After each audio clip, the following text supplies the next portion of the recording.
Oh man, you have the mirror on your side. Yeah, that's true. Boo. Bzz. I only see you. That feels good. I mean, like in...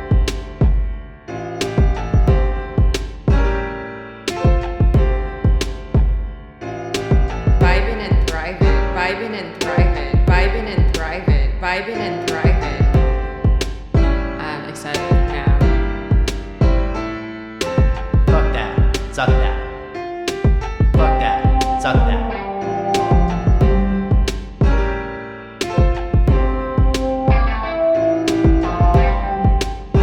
Fucking nuts. Hi, Genie. Why is it always when we have something to do that's when you need the most attention? Is that a coincidence? Because I think maybe it's not. No, I think there's a switch that goes off and she's like, oh, now I have to be extra needy because I know I'm not going to get the attention that I want. Like she notices that we're distracted and so she's like, hello. Yeah. Hey, what are you doing over there? That's not me. Stop it. Oh, yeah. Like when you play video games, when I'm doing homework, when I'm in class, when you're at work. My dad's dog hates it when he's on his laptop. If he goes to Google something while he's watching TV, my dad's 195,000-pound dog puts his big dinosaur head on his arm to where he can't use the computer because he's trying to use the mouse. And Jake puts his head, like his huge dinosaur horse head on his arm. And he's like, I can't use it. And he keeps just like looking up at him and like weighing his arm down with his chin. But he also loves to cry. Yeah. And then he's making noise while he does it. So it's not just as simple as... Oh, man, that sounds terrible. Yeah, it's not great. It's not great. How you doing, babe? I'm vibing and thriving. How are you doing with your headband? I'm like, yeah, I'm running on some fumes. I'm a little feeling like Genie, just stir crazy and like, why is the furniture in the wrong place? And where's my ottoman? And things are a little hectic right now. Like disarray. Yeah, I'm trying to reorganize some things in my life and. Sure. Oh man. Yeah. Things that I thought were settled, were handled are not maybe so much, but sure. that's how it always goes, right? Yeah. I can definitely relate to that. Is there something that you want to discuss? Is there?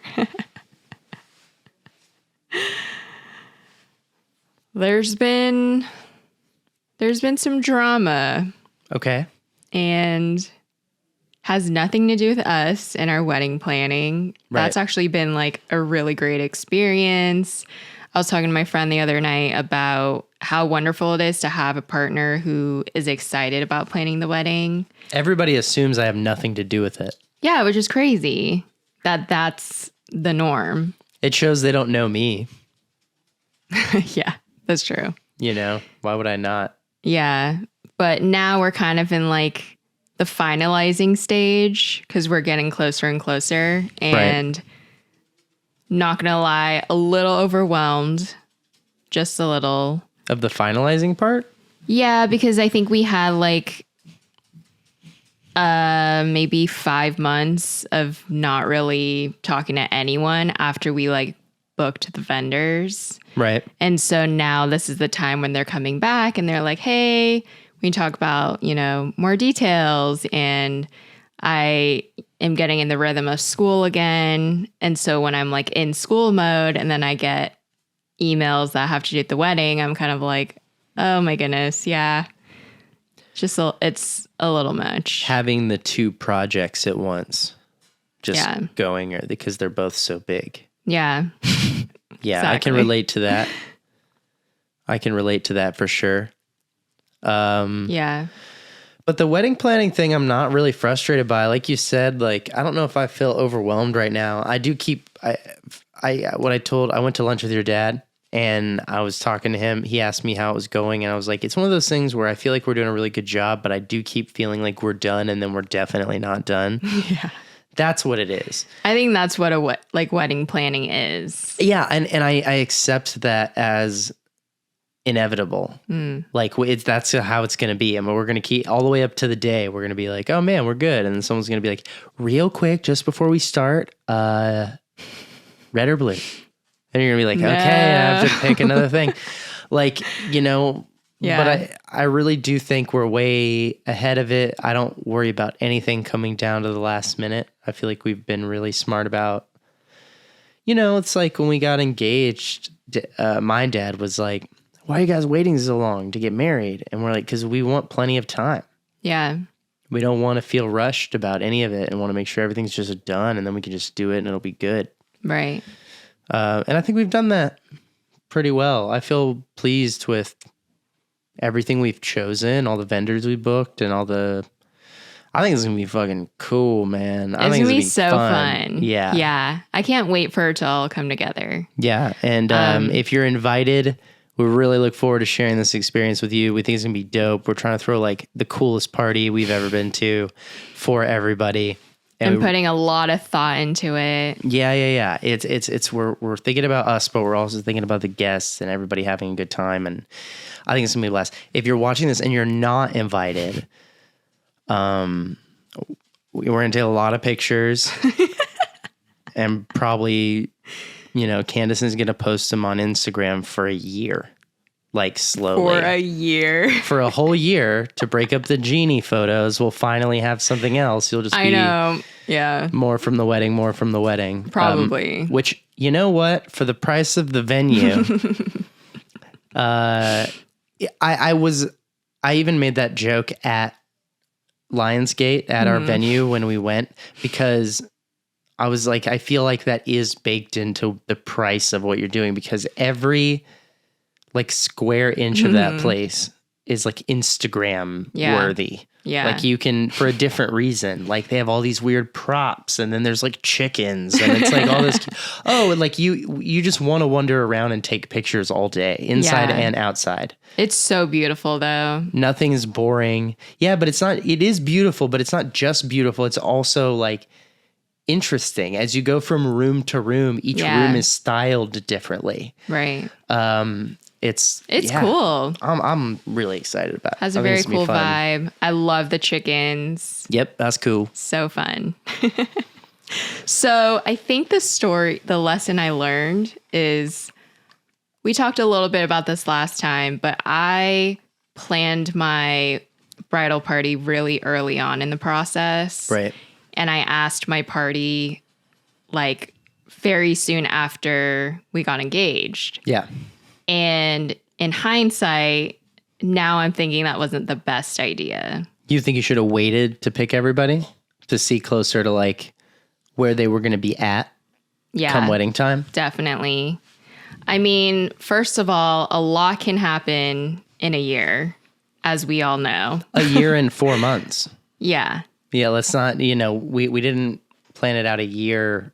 I mean, it's a year and a third, know. It's quite a bit of time. Yeah. And of course, in the moment, I was like, solid, these are my people. I had a list and, I had to narrow it down and we talked about that. And it just it came to like childhood friends, really good friends I made in my 20s, which was like very different friends. Because I have someone who's known me since I was 8 years old. And then I have girlfriends who I met in my early to mid 20s. And I'm just a totally different person, obviously, from when I was a child. Right. So it was very telling of like where my head and heart was at in the beginning process of our wedding and where I'm at. So listen. Listen up, y'all, because this is it. I don't know. What song is that? Fergalicious. Oh, okay. That's cool. What were you saying before about... Are we rolling? Yeah. Yeah. That's amazing. Yeah, we are. Okay. So what's up, babe? About you were saying wedding party drama. You were having an issue. Yeah, I would give the advice to not create your bridal or groom's party over a year in advance. So you had a play to do, and you cast it first, and you think, do a lot of the other stuff first, cast it late. Yeah, because initially I thought they're going to help me, with vendors and pick the flowers, like, just stuff you see on TV and movies. I always thought the dress. I didn't realize they're going to help you like plan the wedding. Well, there was talk about that just because I knew I was going to be busy with school. But then it turned into like our wedding coordinator at the venue, Yeah, that's like her job. It is her job, but I didn't really end up going to my party asking like, what kind of flowers do you think? Or, Yeah, I wouldn't even consider going to any of my dudes being like, hey, bro, what do you think about anything? Not because like when it comes to like the wedding day, you know what I mean? Like, I just can't imagine being like, even Kyle, like, I respect Kyle's opinion and stuff, but like, I'm not going to pick the DJ because of what Kyle thinks. Like, I just don't need his help with Yeah, I understand, but just in my head, I just thought it would be more of a group process. Okay. And then you found out, at least for you, it wasn't. No, it wasn't. And it was actually a little stressful because once I got the party figured out, like, I think most of my party, it's their first time being asked to be bridesmaid or man of honor. Okay. And it was very exciting. It's a new process for them, and they got super excited. So they started asking me questions of like, hey, what are you going to do about flowers? What are you going to do about the dress? And I was like, I'm not there yet. Like, this is too much. So that's another reason why I think you should wait. Yeah, keep them out of it. Yeah. Well, I think it really all depends. And this is an important thing that I think we've learned. Probably could have guessed if you'd asked us, but something we weren't thinking about. Your wedding is all about whatever the fuck you want it to be.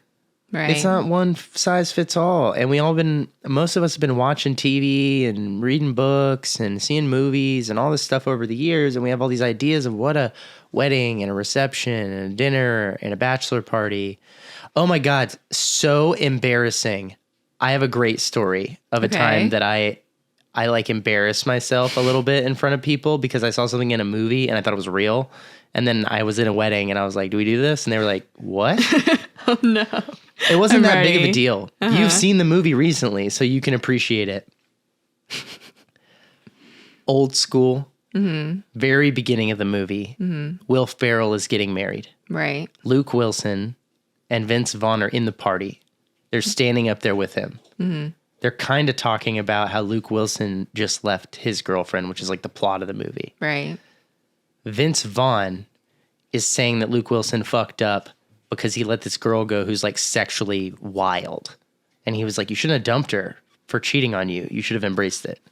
Meanwhile, they're both in the party for another of their friends who's getting married right there, right? Yeah. And they're having this chat, and Will Ferrell's like, by the way, thank you guys for coming. I really appreciate you being here. Like, help me out with this. And Vince Vaughn's like, you got to get the fuck out of this. You got to run away. He's telling him this while she's walking down the aisle. Right. He's like, you're single now. You're single while she's over there. Yeah.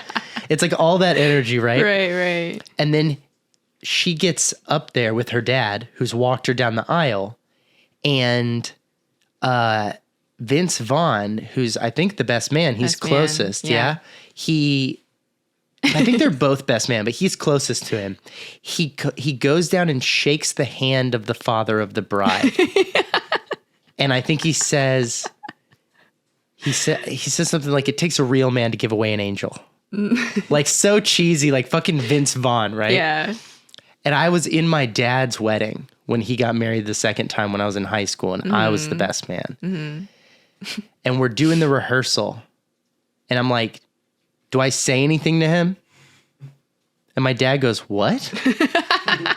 I was like, do I like shake his hand when he gets here or do anything like that? Mm-hmm. And I'm in my head, of course, I've written several lines that I haven't yet chosen which one I'm going to say. Because I think I have this moment in the wedding where I'm supposed to Vince Vaughn, the father of the bride, Godfather style, and be like, what's up, bro? You're a good man. God bless you. So I thought it's a total cheesy thing I saw in a movie. And not only did I think it might be real, I got excited about the fact that it was real. That you had a line. Yeah. Well, not just that I had a line. Yeah. Especially at that time, I was like, however many lines I can get. Am I opening? When do I open? Do I speak? When do I do the speech? And, I don't even know if we did speeches. I think we did. I have no memory of that. That's very strange. But I say all of that to say that I think we get caught up in this shit. And it's weird how specifically weddings, I think there's a thing in us where we see something in a movie or whatever, and we go, oh, cool, it's like that.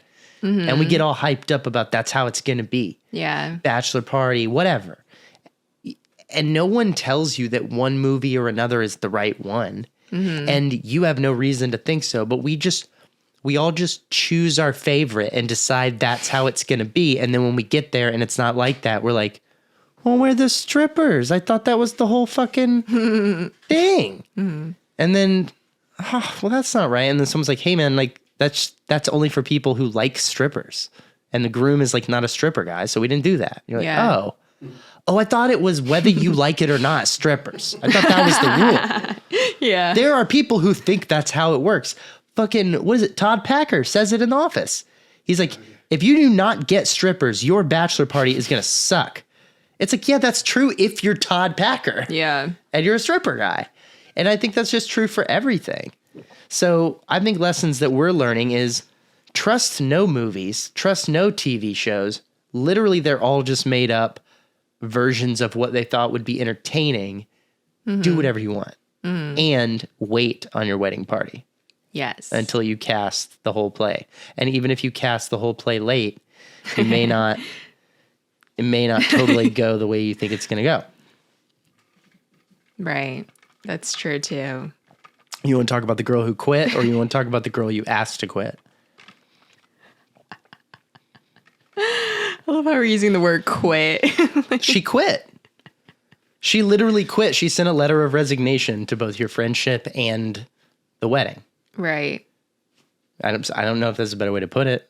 How would you put it? I don't know. Honestly, I haven't thought about it in a while, so. Yeah. And that happened early in the process, I would say. When was that? September? No, before that. Like July. Summer? July. Whoa, I can't believe it was that long ago. Yeah, because I was doing, what was it? I was speaking in front of a panel of talking about like mental health awareness and like my personal story. And at the very beginning of school. I received the email like that morning as I was preparing for this. Yeah. Wow. Which, I'm not great at speaking, public speaking. So I was like nervous about that. And then I saw that there. Is that a baby? Yeah. Sounds like it. Where is this baby? In the hallway. Oh, it's in the hall. I can hear it so strangely clear because of the headphones. Yeah. I'm like, is it in my head? There's a baby in my fucking head right now? What's happening? That was wild. Is that what the biological clock thing is? Like one day you just start hearing a baby crying in the back of your head and that's the thing that's like, have a fucking baby. No. It's starting. That's fake. It better be. So I want to point this out because this is going to come up from time to time. Sure. We would only ever bring up other people and their stories, which we would always try to do anonymously because it's true in relevancy to our lives in a really big way. So we haven't talked yet about your friend who decided to leave the party and your friendship, but we can tell the story because it's an important story of something that happened to us that impacted us, but it's also led us to re-examine a lot of our relationships in our life. Like you and I have talked a lot about that Yeah, because incident. it was so shocking. Yeah, and what a revelation it was. Like the time that Kyle and I had our roommate just move out, Yes. like overnight. Like we thought we were cool, and we woke up the next morning. He was like, "Fuck this, I'm out." It's ridiculous, and we were like, "What happened?"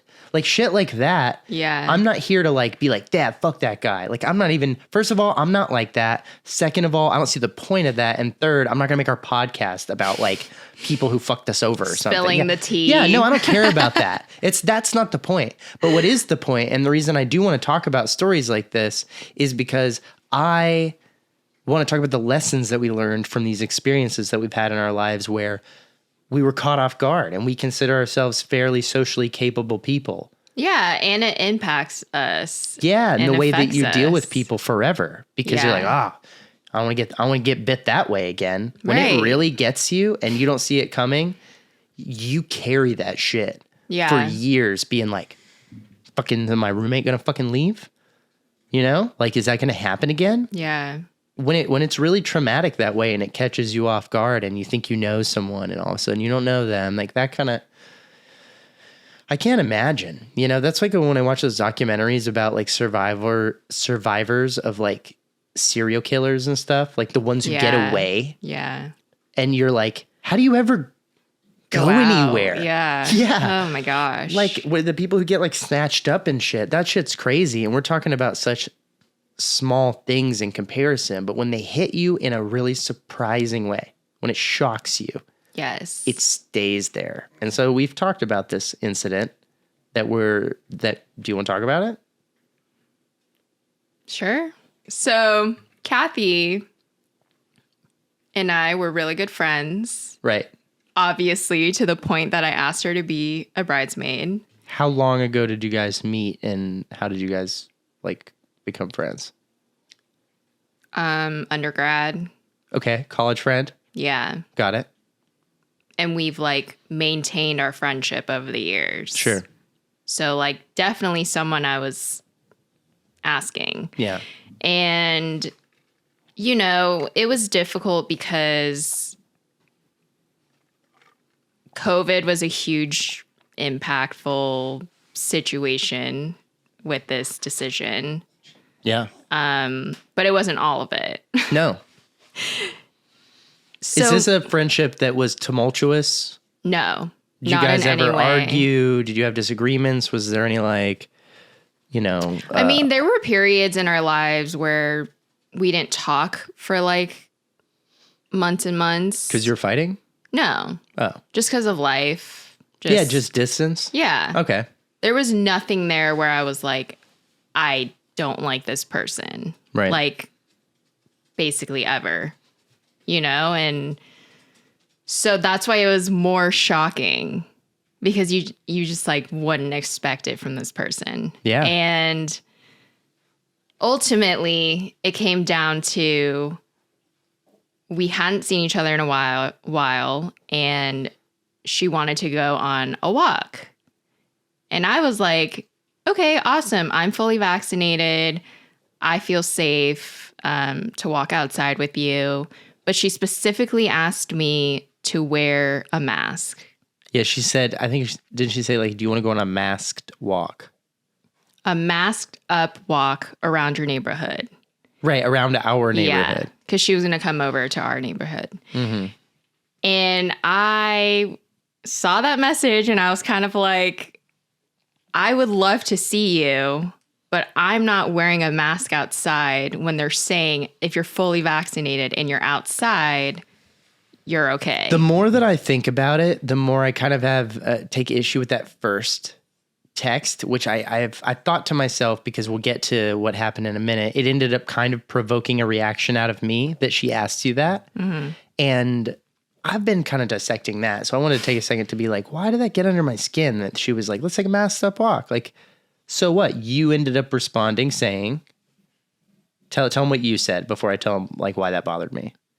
When she was Okay. like, let's go on a masked up walk. Yeah, I was like, I would love to catch up with you. I would love to go on this walk, but I don't think it's necessary for me to wear a mask. But if you want to feel safer, you're more than welcome to. Right, which is just an easy thing, so who gives a shit? Yeah. But what bothers me is like, I just think it's a weird way to like almost passive aggressively put that in. Hey, do you want to go on a masked up walk? Why do you need to say that it's masked up unless you're trying to let the other person know that that's where you stand on them? She's not saying, if her position is, I can wear a mask and I don't give a fuck what anybody else does, she doesn't need to say it. She can just say, do you want to go on a walk? When she gets here, she can wear a mask and you can do whatever you want. If her position is, I'm only going to go on a walk with you if both of us wear masks, I don't think the way she said it is the way to let you know that's her view. Because it goes, hey, what do you feel about doing things the way that I do it without me even asking you? You know, there's just something kind of around the bush. It was like you skipped the step where you're like, hey, I want to come do a walk around your neighborhood. Are you cool with wearing a mask while we're both there? Is that all right? That's like so much more direct. But there was just something away about like, hey, a masked up walk. You want to go do that?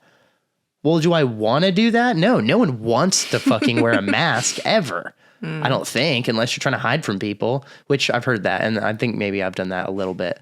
But like, aside from that, no, do I want to wear a mask? No, of course not. So the answer to that is like, no, I don't want to.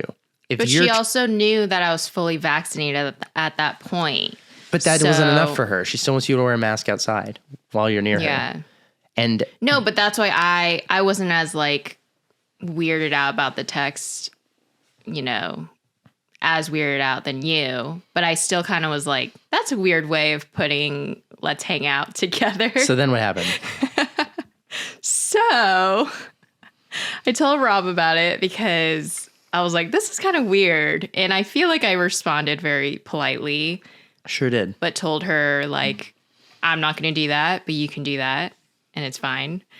I told you, and you were like, that's super weird. Like, don't like that. And then you wrote a Facebook status. I don't remember exactly what you wrote. It was along the lines of, FYI, if you're vaccinated, you don't need to wear a mask outside. Okay. Because that's what they told us at the time. Right. Yeah. And we were all, as a country, right in that moment, very anxious to have the vaccines change us back into something we could recognize as normal. Oh, but you specifically said... No. That did not in the original status. Someone commented and they said, I don't know what the fuck they said, but they said something and I responded to their comment saying, this is in response to my wife's friend. I say, you say wife to save time. I was like, for real. And then I explain it and it takes, anyway, takes more time. So here's the deal. No, I was like, but somebody asked my wife to wear a mask on a walk. And this is just me letting everybody know. Sure. You don't need to do that shit. Yeah. And both of us are friends with Kathy on Facebook. Right. I should say. Right. That's right. And so I like... Which was again, and let me make this abundantly clear, because I know people do this shit all the time, and this is not what I was doing. I did not think about the fact that we are friends on Facebook. I did not write it so that she could see it. I would never. That's my point. Right. That's the passive aggressive shit that I fucking hate. If I had an issue with her, I would have texted her and be like, hey, what's your fucking deal? Tell me. But I wasn't that upset. I didn't think it was that big of a deal. I was just kind of miffed by it. And so I did what I think is fair. And I took it out in a very general way in social media of like, hey, by the way, you know, fuck this. I don't get this, you know, and it wasn't even fuck this. It was, you're good. If you want to go do this under these circumstances, the CDC says you're good. Like, that's all I was saying. Right. It wasn't an attack. Yeah. And it wasn't even so like she could see it so she would know how I felt. Again, I would have just DM'd the girl if I thought it was that big of a deal. Right. But she did see it. So, yeah, she saw it. I liked your status. I did not in any way like the comment that you... Or engage in the thread. Yeah, at all. I just agreed with it. So I was like, whatever. I like it. And man, that was it. That was it. Yep. It was very much in that moment. She made up her mind, took it very personally, was offended, was hurt, couldn't believe that I gave the validation of liking your status. And it was all because of a Facebook status. It was so to be clear, super clear, I'm going to reiterate, the transgression was I made a comment on Facebook that was a reiteration of something that the CDC put out. Yes. You liked it. Right. And she left your wedding party and ended your friendship. Yes. Cool. Through a email. Through a single email, no like conversation, just a monologue on the way out the door and tip of the hat. She was like strangely like, I'm sorry. Polite about it. Yeah, like almost grossly polite. Like it offended me. She was very like, and look, you know, it's good and we're good and I love you and all this, but fucking I'm giving you no room to talk about it. Fuck you. I'm walking away.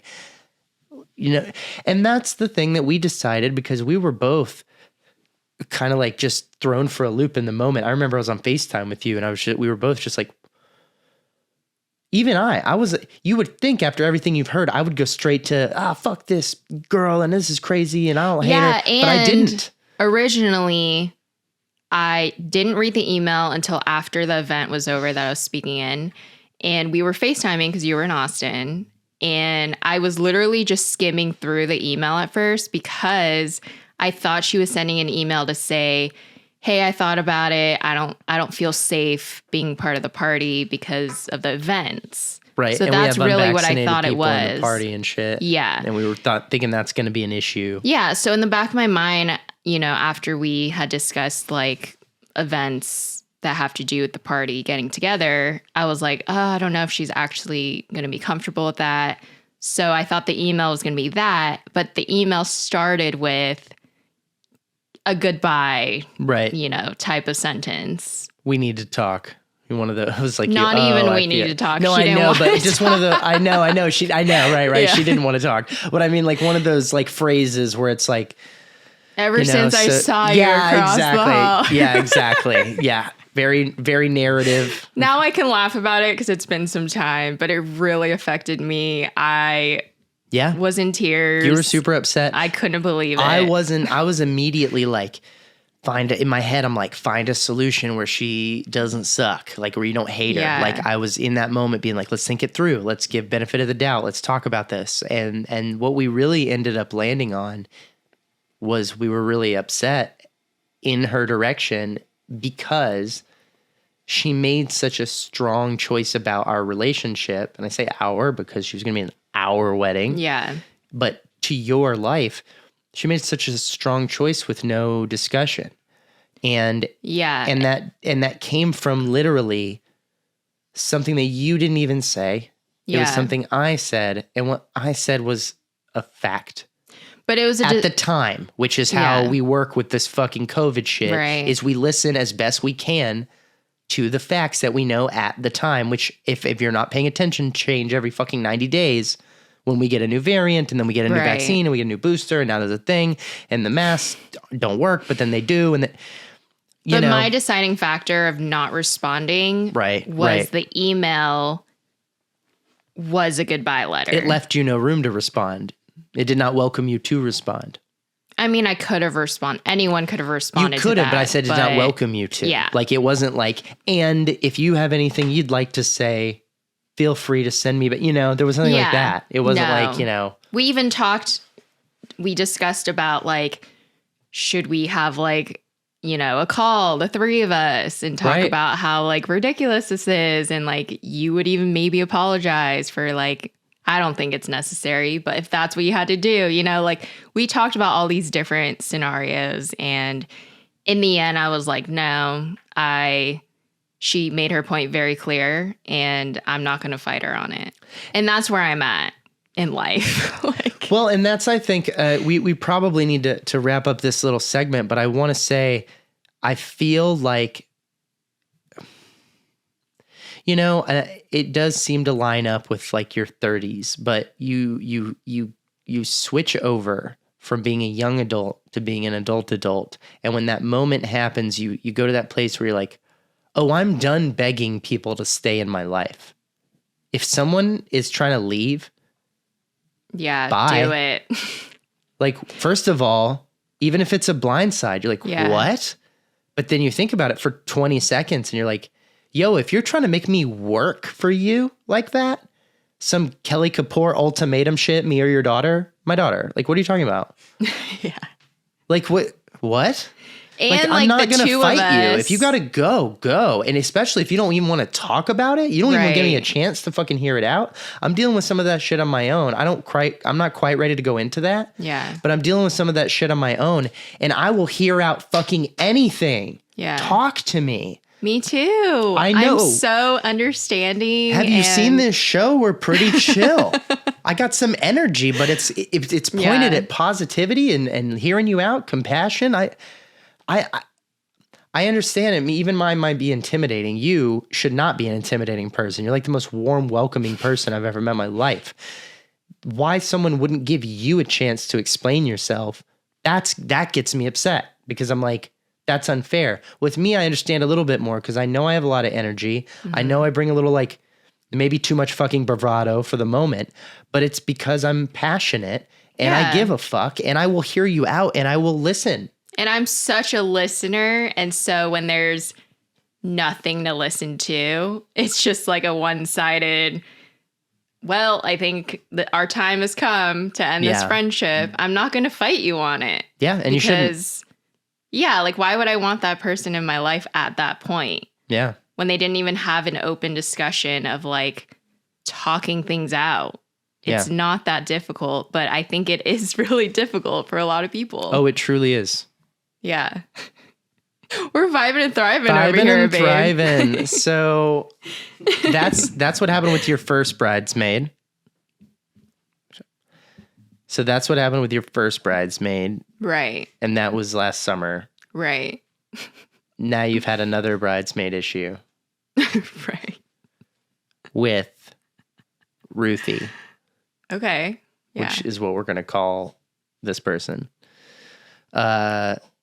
Ruthie, you've known way longer than Kathy. Yes. Way longer. So this was one of those, like, childhood friend, you're in because you're in, girl. You've always been in. Of course it's you kind of things. Not like a more recent friend like Kathy. Right.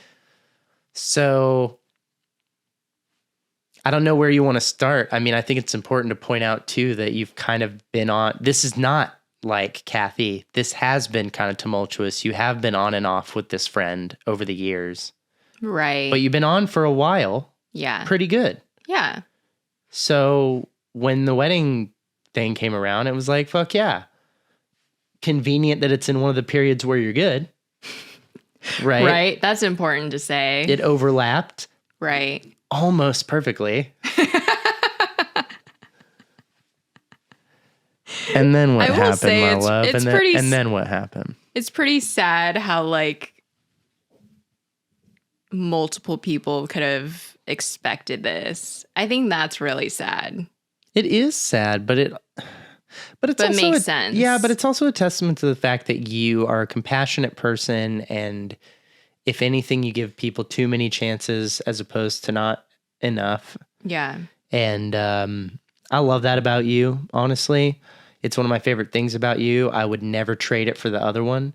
A lot of women that I've dated in the past have been more on the other side, where they've been hurt so many times or they've had trauma, and it leads them to struggle to trust out the gate or to give people another chance ever.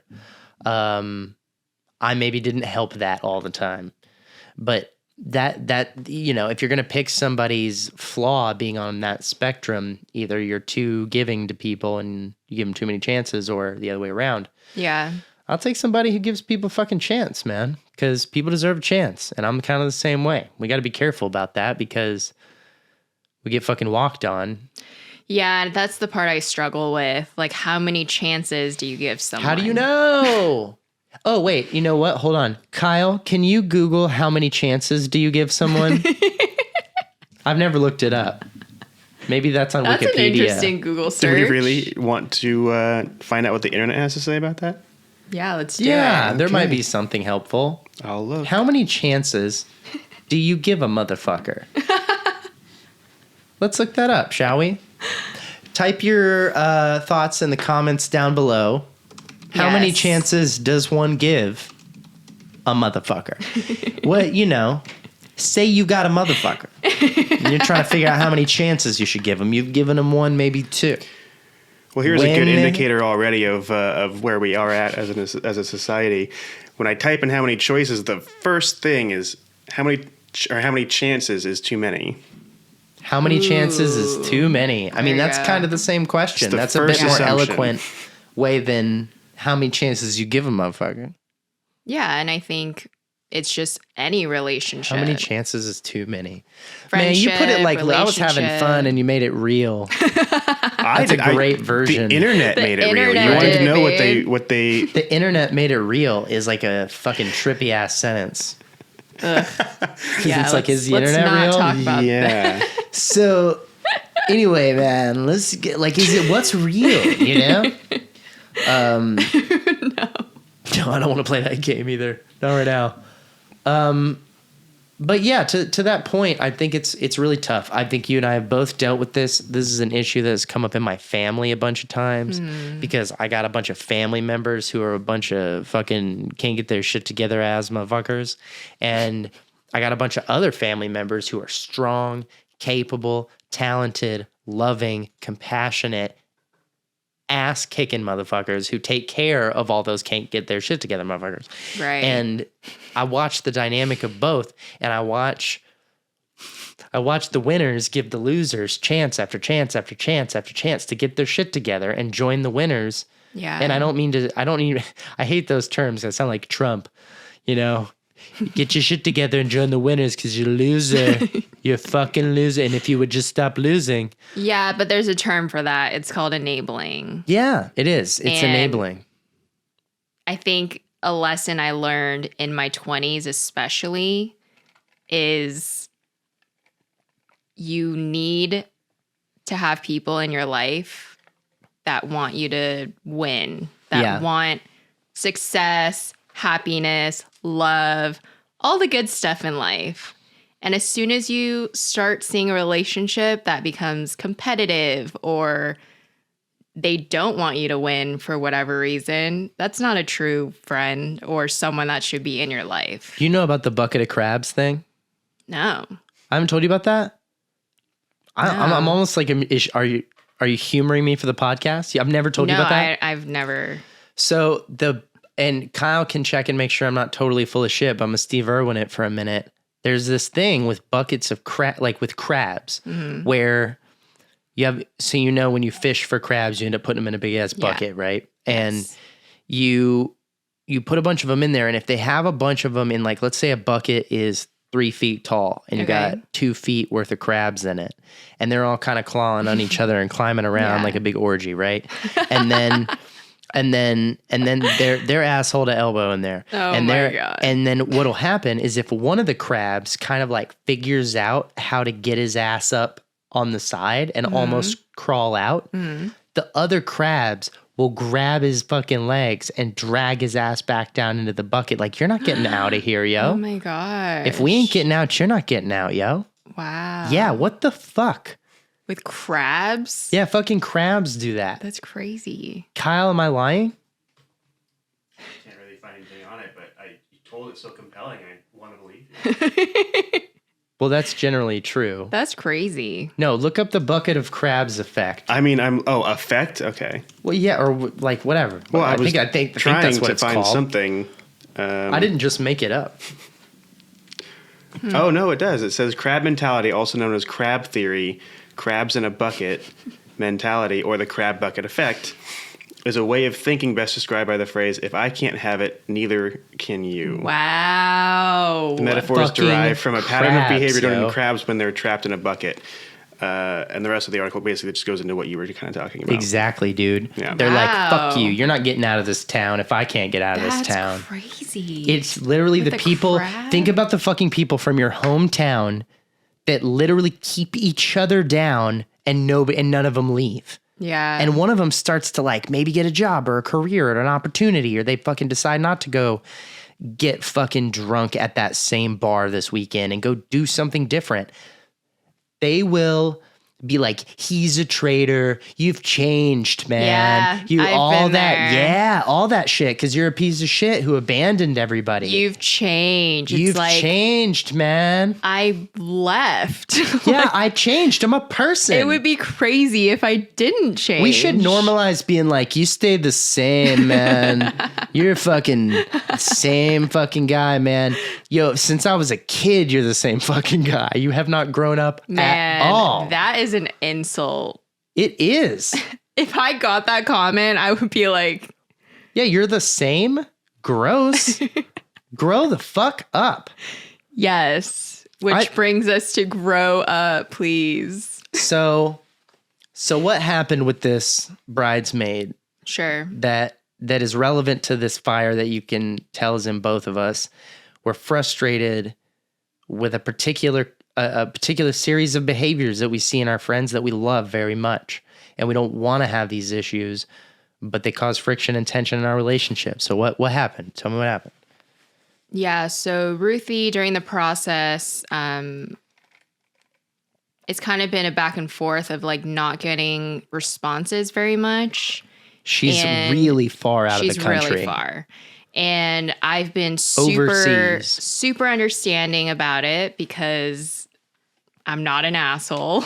Like, You knew that her being out of the country was going to encompass both before, Yes. middle, and after. I She's- asked her knowing yeah, where she's at. exactly. And it got to a point where I was like, I don't really know if you're in it anymore. Right. Like motivated, excited, like on the level of my party. And to be fair, there were events that she wasn't able to attend. Well, we've talked about it on the podcast. So you told the whole story about your bride tribe weekend and how you Right. went away. Yeah. And this person was not able to attend this because she's out of the country. But she also Knew that. knew that that was going to be the case. Yeah. That event was planned way in advance. She was in contact with the people who were planning it. And she didn't really stay in contact with the people who were planning it. She could have made you a video that could have been shown to you. Hey, girl, sorry I couldn't make it. I love you. Have a great weekend. I can't wait to see you. I was not expecting anything. Right. My party brought up during that weekend, hey, have you heard from her?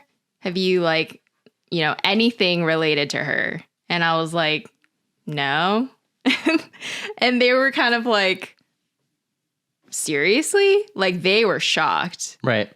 And I was kind of like, wasn't expecting anything. Yeah. And when you told me that you didn't hear from her, I was with the party. I was Yeah. And that was telling of like me. And you didn't get that video.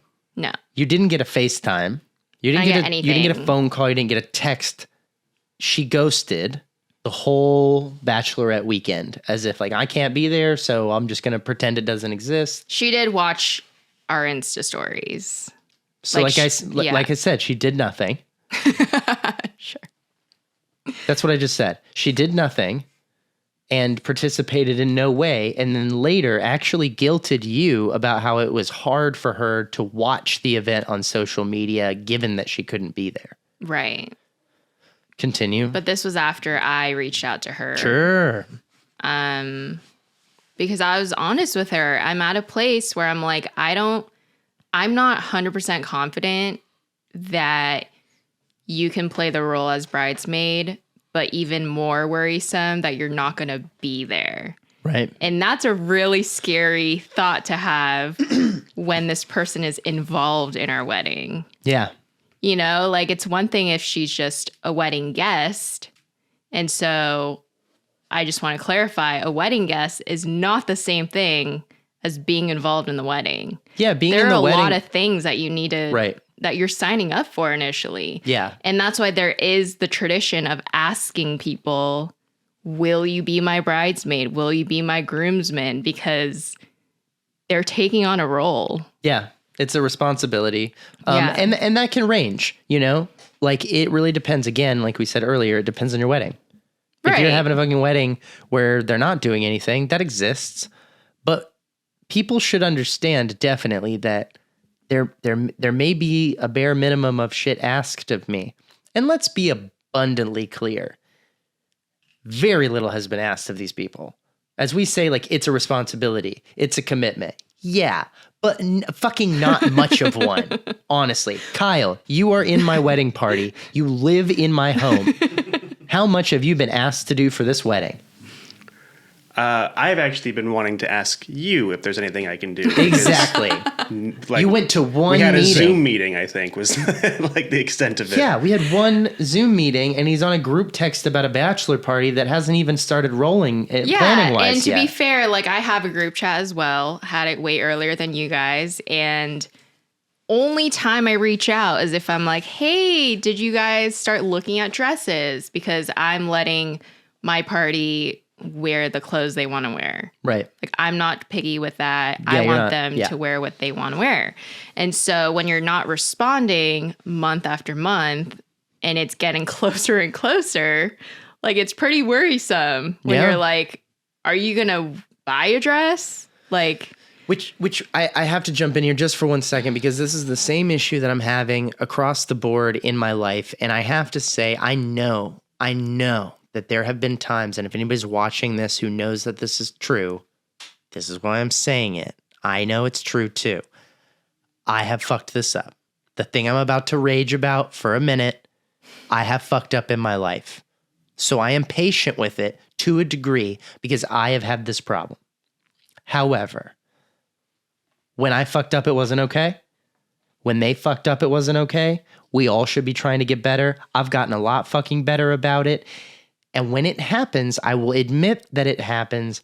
I will own it, and I'll try to correct it as best I can. And the problem I'm talking about is a problem you're talking about, which is giving people bad news, communicating difficult conversations.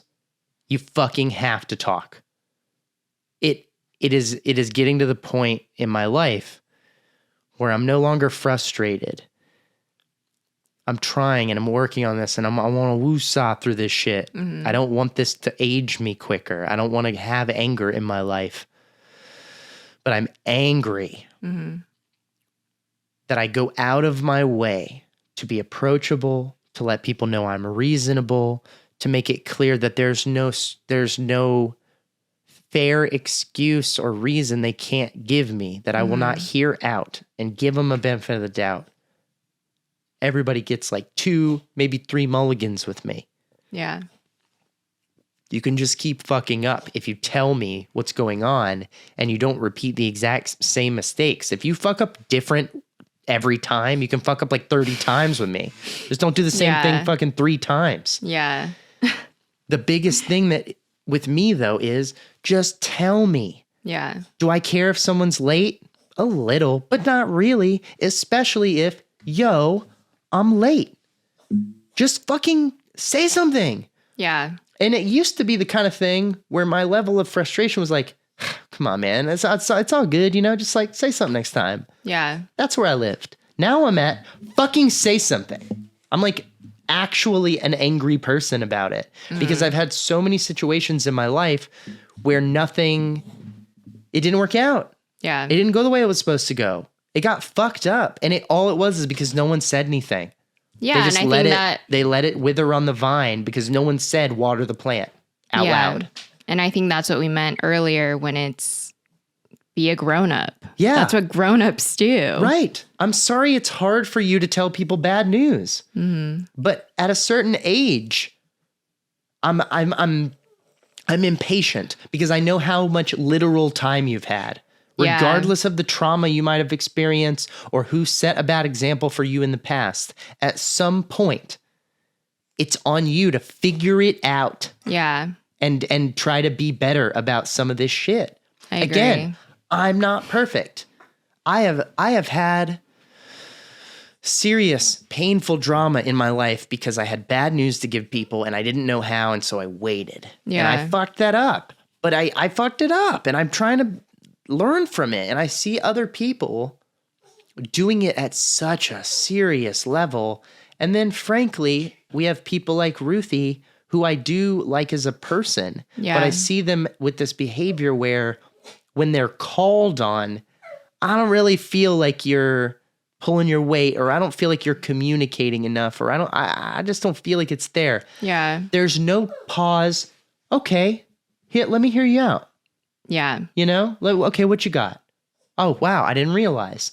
Explain. How are you feeling? The response. What can I do? Yeah. No. What did you get when you came at her with, I feel like you're not doing your part, which you didn't say, I'll say, isn't fucking that much. Just tell us. Just talk to us. Yeah. Send a fucking text or a video on the day. Sorry, I can't be there. Love you. 30 seconds. Bye. You're done.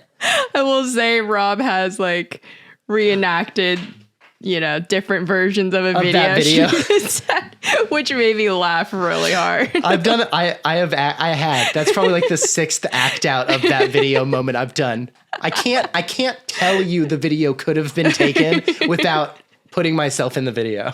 I don't know why. I love it. I don't know why. It's amazing. I love it. Yeah, it takes 30 seconds. Just get one more in there. Oh man. Anyway. Yeah, it's one of those grown-up things, and it's tough, but you get to a point where you're like, when I was younger, I was more patient with people because I was like, who knows what it's like once you get there. But now that I've gone 30 plus years, I'm like, I'm not even measuring you against me. I'm just measuring you against 30 years or 28 years or even 25 years. There's some things that I'm like, yo, you're still fucking this up? Yo, I get fucking that up. Yeah. For a while. Like, but don't make it your lifestyle. Yeah, like if you're like a liar when you're like 18, I'm not that hard on that person. I'm like, Sure. what have you been through? Who taught you to lie? Yeah. Who taught you that was the answer? How many lies have you told that worked out? So now you think that's the way to go. But once you start getting into your 20s and you're still fucking lying to everybody all the time about everything, you're going to start causing problems, like big problems, Yeah. not like, oh no, lunch money, like problems. Yeah. And if you don't learn from those explosions that you create from your lies and go, oh, whoa, okay, this is a fucking volatile way to live, and back it down, and you get all the way to fucking your early 30s and you're still full of shit all the time. Yeah. I'm like, I'm impatient with you. Yeah, and it's like, if you know me, I always think about the other person. So I go into these conversations with people thinking, like, giving them the benefit of the Looking doubt. for an excuse for them. Yeah, which is, It's like, you can't possibly be a piece of shit. What happened? And you should. We should go into conversations like that. That's Yeah. my problem too. but it's like, for our wedding, babe, like, this is about us. And this is like the one event where I can say, it's actually about me here. Right. One time. And it makes me a little comfortable. I'm not going to lie. I don't like it either. But at the same time, I let Ruthie know, I am unsure if you're going to be able to play the role as bridesmaid. Like, I was very honest. Yeah. But at the same time, I was like, if you want to attend as a wedding guest, you're more than welcome to. Like, no hard feelings, really. Like, I understand. Legit. Yeah. Me neither. Yeah. And Even Kathy. I mean it. If she wanted to come, she doesn't. But if she wanted to, just as a guest, yeah. we're cool. Legit, we're cool. I mean that. If they end up watching this, either one of them, for real, someone clips this out and sends it to you. They were talking about you. We love you, for real. We're frustrated, but we love you, and you can come to the fucking wedding if you like can be chill about it, and you're not coming to like, cause fucking drama or some shit. Yeah. I feel that way about everybody on my side, that I'm like, Yeah. but the party is not being a guest. Exactly. That's what you've been saying, and you're right. It's so different. And I knew texting her that was going to create a situation where she still made it about her. She said we should go our separate ways amicably. Ended the friendship too. And another friendship ended. Not the first time Ruthie's ended the friendship. And the thing that really rubbed me the wrong way was in this text message. The first sentence she wrote was, I know you're really anxious and I forget the other word about the wedding. Like she's telling me how I feel. That's her first response. Which is like, who are you to tell me how I feel? And how would you know that? We don't talk. And that's pretty far away from the thing that I suggested where I'm like, look, if you take responsibility. Yeah. Even if you didn't do it. That's what a grown-up does. When you get called on shit as a grown-up, you don't retaliate immediately. And this is one of the reasons why I fucking hate to do this, but I cannot avoid it. It's one of the reasons why I think fucking Trump resonated with people when he showed up on the fucking scene. There's a bunch of older people who aren't grown-ups mentality-wise. Sure. Put aside the people who actually like his policy, which there are some of that, and I'm actually not disparaging that. There are a few things policy-wise that I'm like, okay, I don't hate that actually. Sure. So put all that shit aside. But the people who love his personality, a lot of the attraction there is he is an old man who in a lot of ways hasn't become what we're calling a mature grown-up. When someone confronts him with something, he doesn't go, oh, I didn't realize that might have been the case. Please explain to me please explain to me what could have happened. Yeah. You know? There's a baby in my head again. I don't want to have a baby. I have to say that out loud because while I hear the baby, I'm telling it. Get out of here, baby. Get out of here. Get out of here, you baby. We're at 27 minutes, by the way. Oh, Thank shit. you. Genie, get out of here. Get out of here. You get out of here.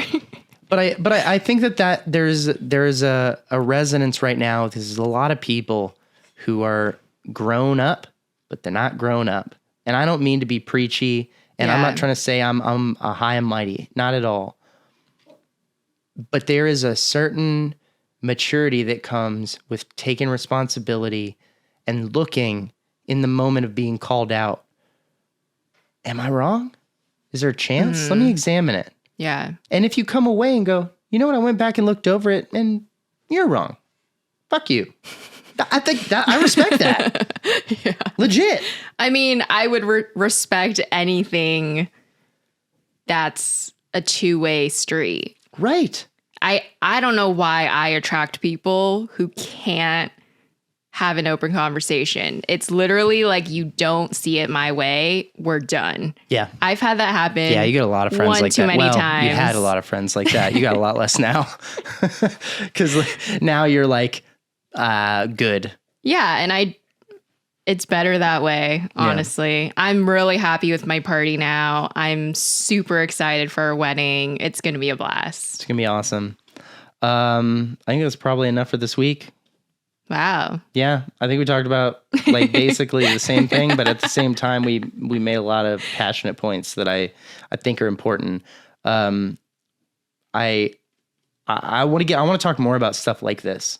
Me too. I like kind of breaking down what we take away from the world and how we deal with people. I think that's a lot of what's interesting about us. Yeah, and a cool dynamic between us is when something like that happens, we talk in detail and like, why did this happen? Like, you know, that helps us. We basically had like 12 rehearsals for this podcast already where we were like smoking and chilling and drinking coffees and being like, you know what? And it's like, what the fuck? Why do people be, you know? Yeah, we prepped. We prepped and didn't mean to. I love you too. My hand's so cold. That's freezing cold. Oh my God.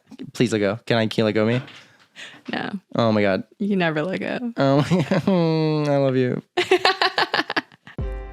Hey, thanks for watching this clip from We're New. Hey.